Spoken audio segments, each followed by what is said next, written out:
रयत शिक्षण संस्थेचे SHGM college Kopargaon विषय इतिहास इयत्ता 11वी प्रकरण 11 प्रकरण 10 भारतीय इतिहासातील नवे पर्व। आज आपण प्रकरण क्रमांक 10 मधील या ठिकाणी भारतीय इतिहासातील नवे पर्व या प्रकरणामधील काही मुद्द्यांचा जो आढावा घेणार आहोत। त्यामध्ये आपल्याला एकूण या प्रकरणामध्ये जवळपास 8 मुद्दे आहे प्रमुख। त्यामध्ये पहिला जो मुद्दा आहे तो आहे मध्य आशियातील भटक्या टोळ्या। त्यानंतर दुसरा जो आहे तो इंडो ग्रीक शक कुशाण। तिसरा जो आहे तो कुशाण साम्राज्य आहे। त्यानंतर चौथा जो मुद्दा आहे तो आहे गुप्त साम्राज्य। पाचवा जो मुद्दा आहे तो वर्धन साम्राज्य। त्यानंतर सहावा जो मुद्दा आहे तो एक कर्कोटक साम्राज्य। सातवा आहे व्यापार, नाणी, कला आणि मूर्तिशास्त्र। आणि शेवटचा 8वा जो मुद्दा आहे तो भारत रोम व्यापार। यामध्ये महाराष्ट्रातील व्यापाराची जी प्रमुख केंद्र आहे त्या संदर्भामध्ये या ठिकाणी आपल्याला या शेवटच्या मुद्द्यात आढावा घ्यायचा आहे। आता आपण या ठिकाणी आज पहिल्या मुद्द्याला सुरुवात करत आहोत। यामध्ये 2 ते 3 मुद्दे आपण या ठिकाणी या तासाला घेणार आहोत। सुरुवातीला या ठिकाणी आपण जर पाहिलं तर मौर्य साम्राज्य जे या ठिकाणी सर्वात श्रेष्ठ साम्राज्य म्हणून उदयाला आलं, याचा आढावा या ठिकाणी आपण आत्तापर्यंतच्या पाठीमागच्या तासांना घेतलेला आहे।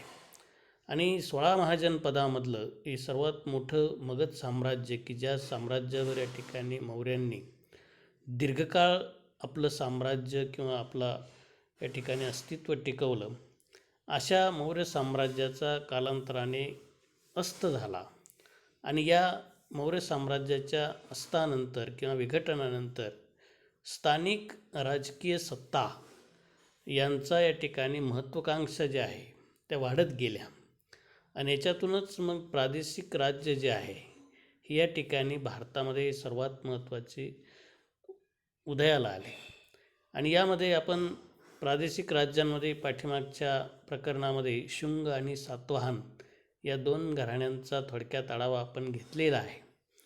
आपण या ठिकाणी आज या प्रकरणामध्ये भारतामध्ये सर्वात महत्त्वाचं ग्रीक शक आणि कुशाण यांचीसुद्धा परकीय आक्रमणं सुरू झाली।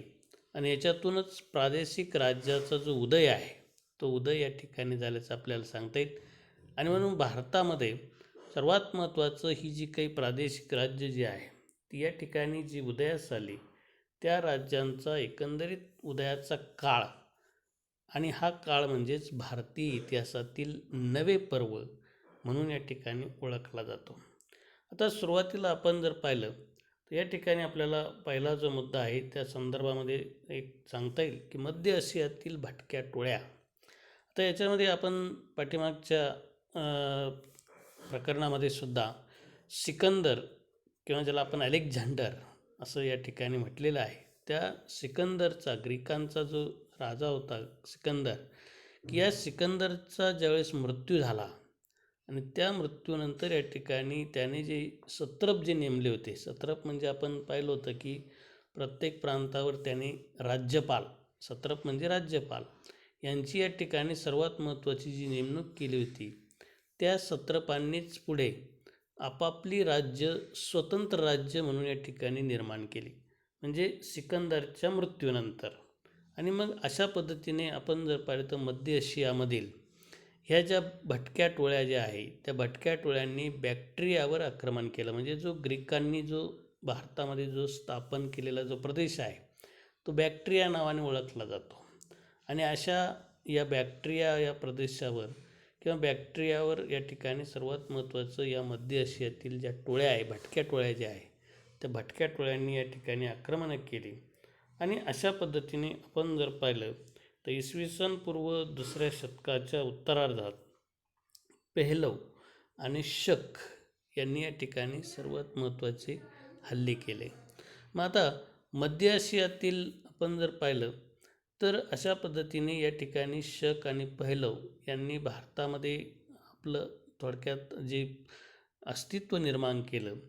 याच्यामधूनच चीनमधून सुद्धा या ठिकाणी शकांना चीनमधून आलेल्या ची टोळ्यांनी सुद्धा या ठिकाणी आपण जर पाहिलं तर दक्षिणेकडे जाण्यास भाग पाडलं.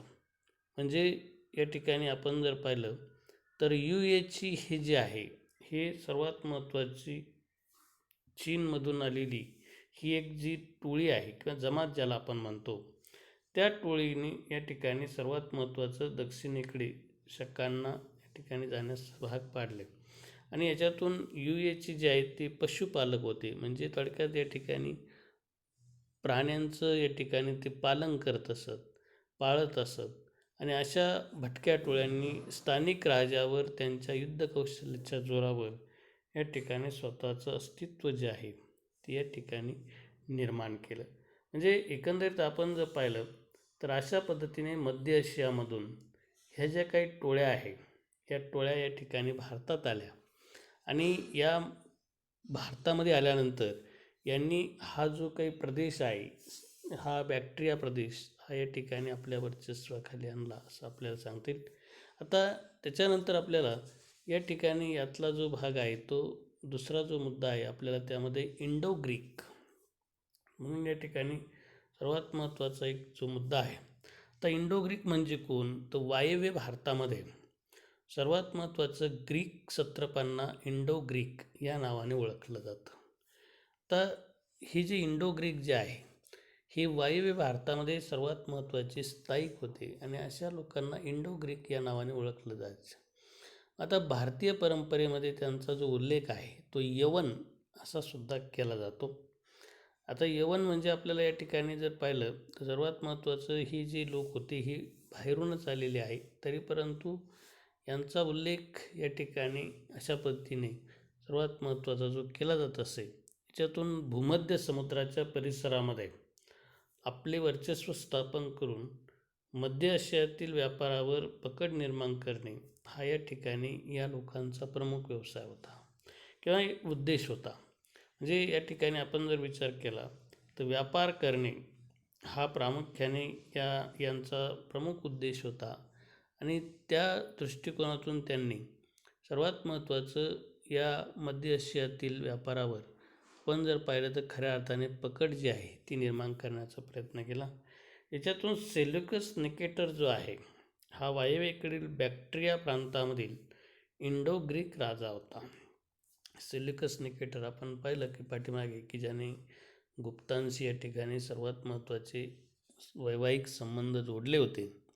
असा सेल्युकस निकेटर जो आहे तो वायव्येकडील या बॅक्ट्रिया प्रांतातील इंडो ग्रीकांचा राजा होता.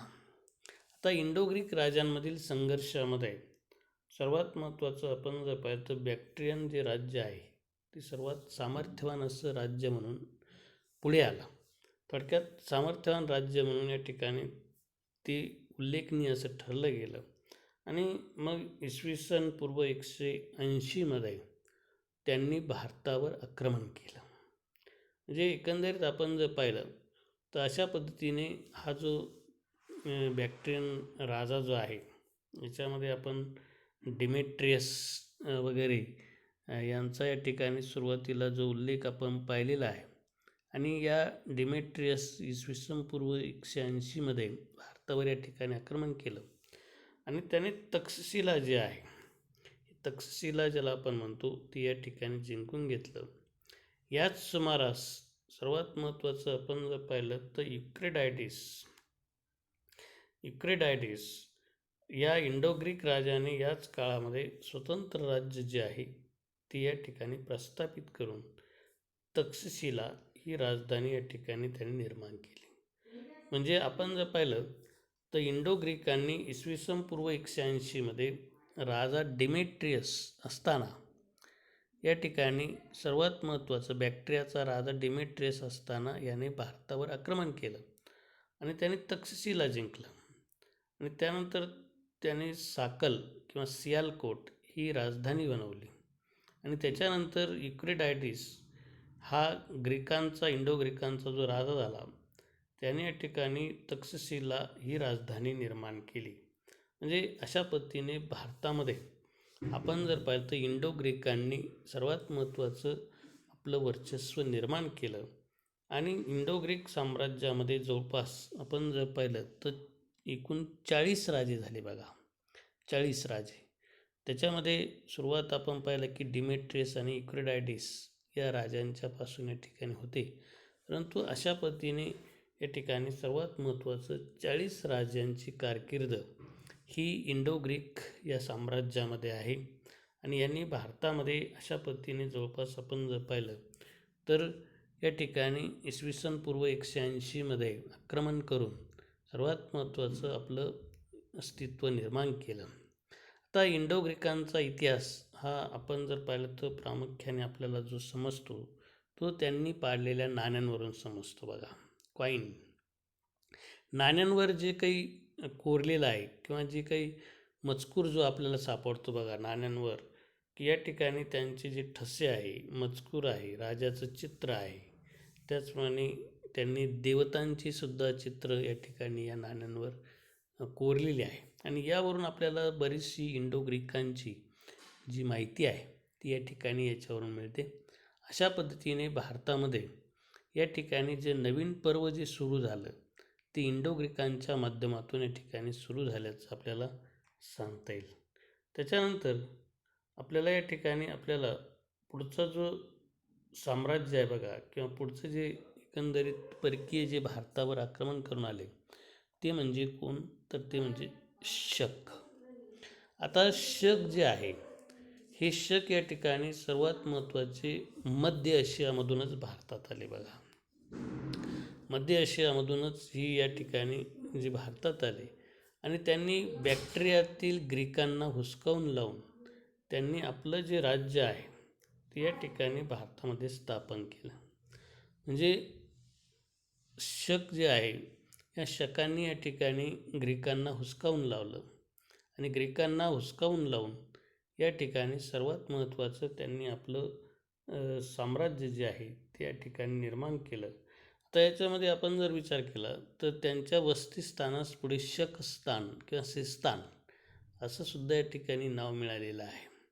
त्याच्यामध्ये भारतामधील पहिला जो शक राजा आहे तो म्हणजे मोयस उर्फ मूग असं या ठिकाणी त्याला ओळखलं जातं. आता मोयस किंवा मूग या राजाने भारतामध्ये गांधार व पंजाब हा जो प्रदेश आहे तो या ठिकाणी जिंकून घेऊन सर्वात महत्त्वाचं शकांचं राज्य जे आहे ते या ठिकाणी त्याने स्थापन केलं आपल्याला सांगता येईल. म्हणजे अशा पद्धतीने भारतातल्या या पहिल्या शक राजाने गांधार आणि पंजाबचा प्रदेश जिंकून घेतला. त्याच्यानंतर या ठिकाणी आपण जर पाहिलं तर हा प्रदेश जिंकून घेतल्यानंतर त्याच्यानंतर आलेला जो शक राजा जो आहे त्याच्या दुर्बलतेचा जो फायदा आहे तो पहिलव राजाने घेतला. आणि पहिलव राजा जो आहे गोंडो फर्निस याने त्याचा पराभव करून भारतामध्ये या ठिकाणी सर्वात महत्त्वाची सत्ता जी आहे ती निर्माण केली. म्हणजे शकांच्या दुर्बलतेचा फायदा हा या ठिकाणी घेतला कोणी, तर तो पहिलवांचा जो राजा आहे गोंडो फर्निस याने. आणि अशा पद्धतीने शकांच्या राजाचा पराभव करून पहिलवांची जी सत्ता आहे ही या ठिकाणी भारतामध्ये निर्माण झाली. परंतु याच्यामध्ये आपण जर पाहिलं तर पंजाबमधील शकांची सत्ता नष्ट झाल्यानंतर शकांनी सर्वात महत्त्वाचं पश्चिम भारतात आपलं राज्य स्थापन केलं बघा. म्हणजे या ठिकाणी सर्वात महत्त्वाचा पहिलवाकडून या ठिकाणी पराभव झाल्यानंतर याच शकांनी आपलं जे साम्राज्य आहे ते साम्राज्य या ठिकाणी पंजाबमध्ये जरी नाहीसं झालं असलं तरी परंतु त्यांनी भारताच्या पश्चिम भागामध्ये आपलं अस्तित्व या ठिकाणी निर्माण केलं. आणि आपलं अस्तित्व या ठिकाणी निर्माण करून शकांनी मग आपल्या राज्यामध्ये सर्वात महत्त्वाचं सत्रप किंवा त्याला आपण प्रांत म्हणतो यांची या ठिकाणी विभागणी केली. प्रत्येक सत्रपावर महासत्रप हा लष्करी अधिकारी नेमला सत्रपाची उपविभागणी करून प्रत्येक एक सत्र नेमला जाईल. सत्रपांना शिलालेख कोरण्याची व नाणी पाडण्याची स्वातंत्र्य होते. म्हणजे एकंदरीत अशा पद्धतीने या ठिकाणी आपण जर विचार केला तर शकांनी या ठिकाणी अशा पद्धतीने आपलं जे साम्राज्य जे आहे ते भारतामध्ये या ठिकाणी निर्माण केलं असं या ठिकाणी सांगता येईल. आता आपल्याला अधिक जी काही माहिती आहे त्याच्यामध्ये जुनागडमधील काही शिलालेख जे आहे त्या शिलालेखांच्यावरून सुद्धा बरीचशी जी माहिती आहे ती या ठिकाणी शकांच्या संदर्भामध्ये सांगता येईल. आता शक जे आहे हे मुख्यतः पशुपालक होते. म्हणजे या ठिकाणी आपण सुरुवातीला जर त्यांची म्हणजे थोडक्यात वैशिष्ट्यसुद्धा आपल्याला या ठिकाणी सांगता येईल. बघा, युद्धकलेची जी काही वैशिष्ट्य आहे त्या शकांच्या संदर्भामध्ये या ठिकाणी आपल्याला जी सांगता येईल याच्यामध्ये शक जे आहे ते प्रामुख्याने पशुपालक होते. प्राण्यांचं या ठिकाणी पालन जे आहे ती प्रामुख्याने करत असत. तर याच्यामध्ये आपण जर पाहिलं तर घोडा हा शकांच्या संस्कृतीचा एक महत्त्वाचा भाग होता. म्हणजे आपण जर पाहिलं तर या ठिकाणी घोड्या प्राण्याचं सुद्धा या ठिकाणी ते पालन करत असत.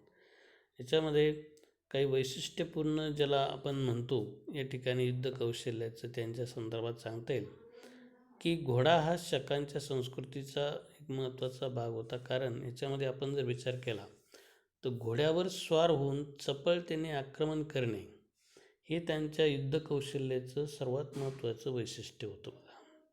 म्हणजे थोडक्यात या ठिकाणी ते युद्धकलेमध्ये घोड्याचाच वापर सर्वात मोठ्या प्रमाणामध्ये करत आणि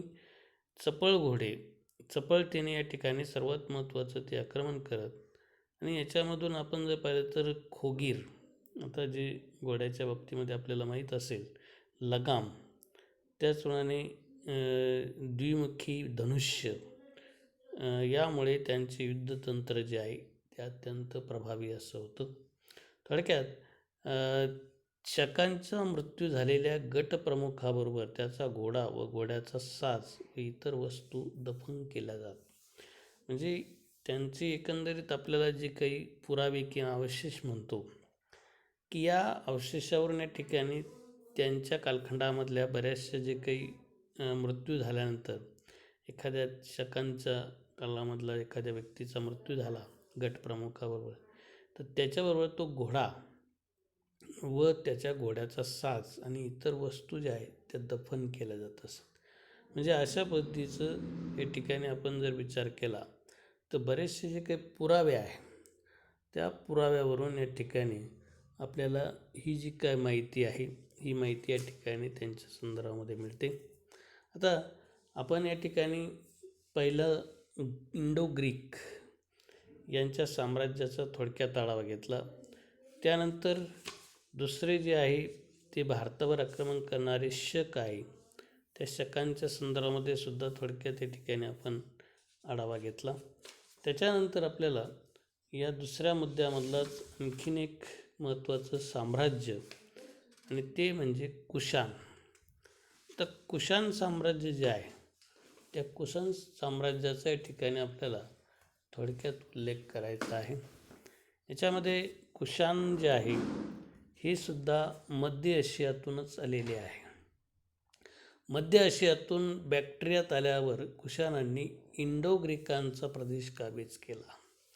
म्हणजे सुरुवातीला जे इंडो ग्रीक भारतामध्ये आले होते त्याच इंडो ग्रीकांच्यावर या ठिकाणी आक्रमण करून सर्वात महत्त्वाचं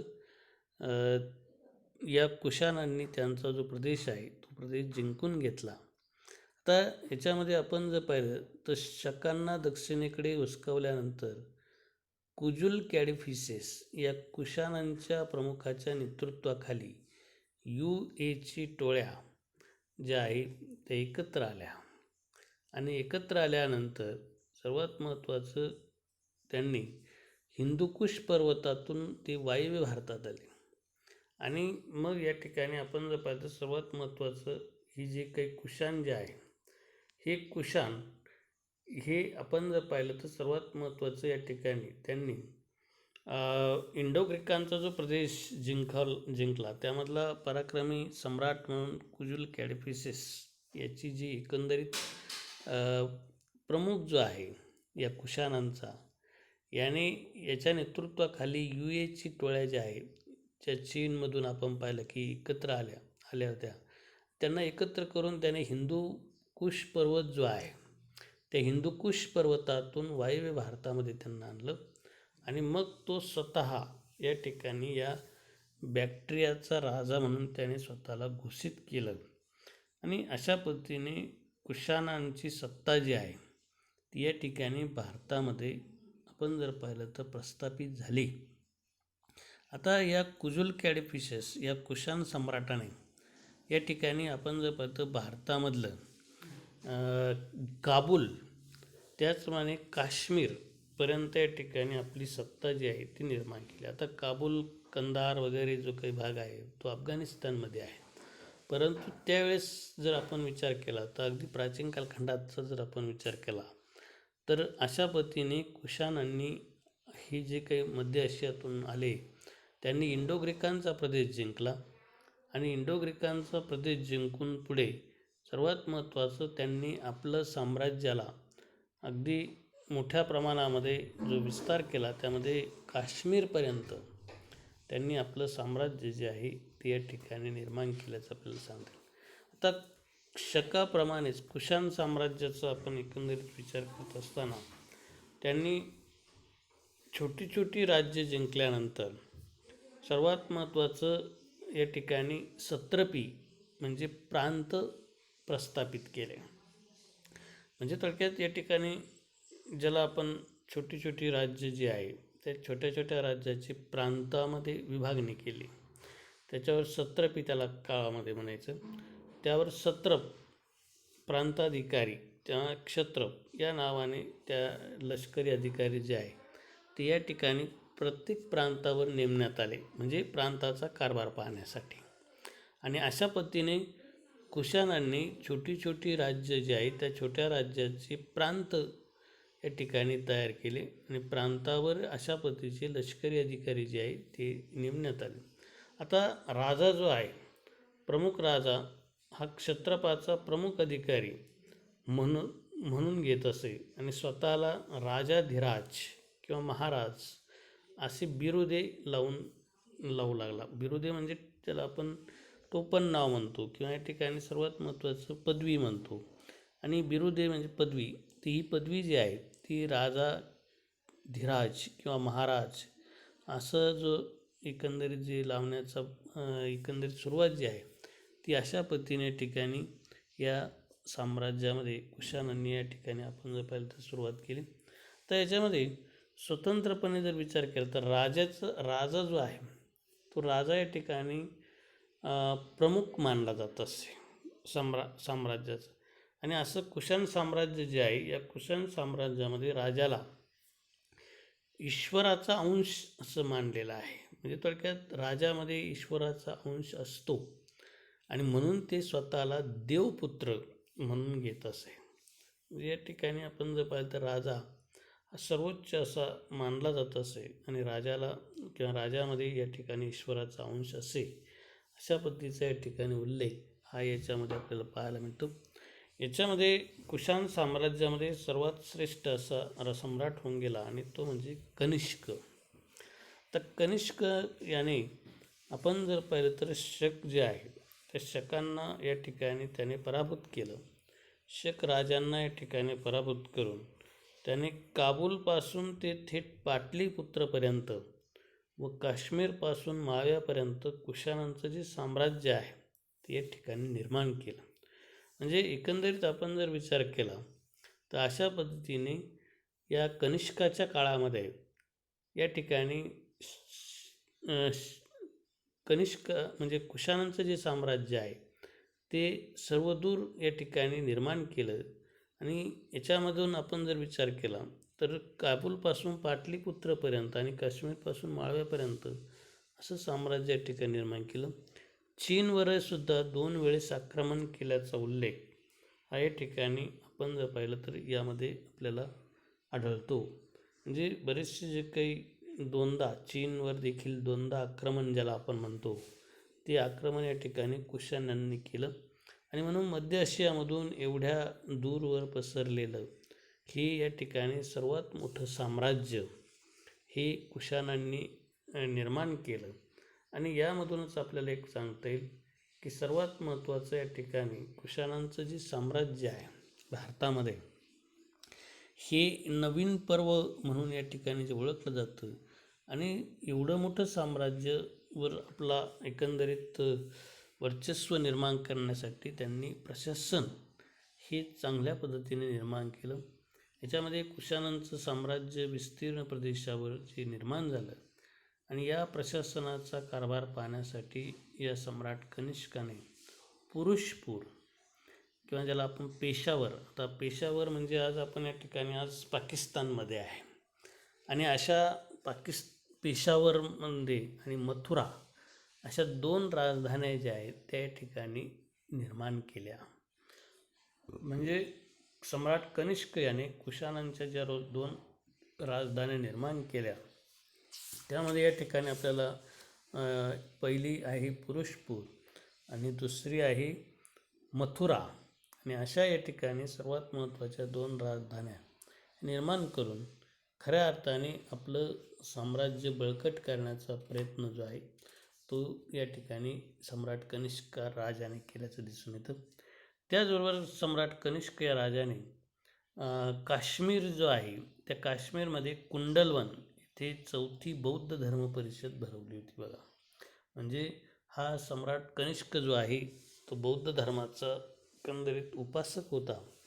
आणि अशा या सम्राटाने सर्वात महत्त्वाचं त्याच्याच कारकिर्दीमध्ये कुंडलवन येथे बौद्ध धर्माची 4थी परिषद भरवली. आणि मग त्यानंतर सम्राट कनिष्कानंतर कुशाणांचा जो शेवटचा जो राजा आहे त्याचं नाव आहे वासुदेव. आणि या वासुदेव राजाच्या नावावरूनच भारतीय संस्कृतीचा स्वीकार केला असं दिसतं. एकंदरीत आपण जर बघतो त्याच्याच कारकिर्दीमध्ये कुशाणांचा जो ऱ्हास आहे, शेवट ज्याला आपण म्हणतो, तो या ठिकाणी सुरू झाला. आणि यानंतर स्वतंत्र सत्रप जे आहेत त्यांनी सत्ता निर्माण केली. थोडक्यात कनिष्काच्या मृत्यूनंतर आणि कनिष्काच्या नंतर वासुदेव या राजा जो शेवटचा राजा झाला आणि त्याच्यानंतर या ठिकाणी कुशाण साम्राज्य जे आहे ते या ठिकाणी विनाशाकडे झुकू लागलं. थोडक्यात त्याचा शेवट हा अशा पद्धतीने या ठिकाणी या वासुदेव राजाच्या कालखंडानंतर सुरू झाला. आणि मग कालांतराने याच कुशाण साम्राज्याचे स्वतंत्रपणे सत्ता ही प्रत्येक सत्रप जे आहे त्यांनी या ठिकाणी आपल्या वर्चस्वाखाली आणली. इसवी सन 4थ्या शतकापर्यंत कुशाणांची सत्ता ही पंजाब व गांधार या प्रदेशात अस्तित्वात होती असं या ठिकाणी आपल्याला काही पुराव्याच्या आधारे सांगता येईल. आणि अशा पद्धतीने हे जे भारतामध्ये एक सर्वात महत्त्वाचं साम्राज्य म्हणून सुद्धा कुशाण साम्राज्य म्हणून ओळखलं जातं. आता या ठिकाणी आज आपण या तासाला इथेच थांबतोय. आज आपण या तासाला सुरुवातीला मध्य आशियातील भटक्या टोळ्या, इंडो ग्रीक, शक आणि कुशाण अशा साम्राज्याचा या ठिकाणी थोडक्यात आढावा घेतलेला आहे. आता यानंतर आपण पुढच्या तासाला पुढील मुद्द्यांचा या ठिकाणी आढावा घेणार आहोत. त्यामध्ये गुप्त साम्राज्य आहे, त्यानंतर वर्धन आहे, कर्कोटक आहे, यांचा पण उल्लेख हा पुढच्या तासाला पाहणार. आता आपण इथेच थांबतोय. धन्यवाद.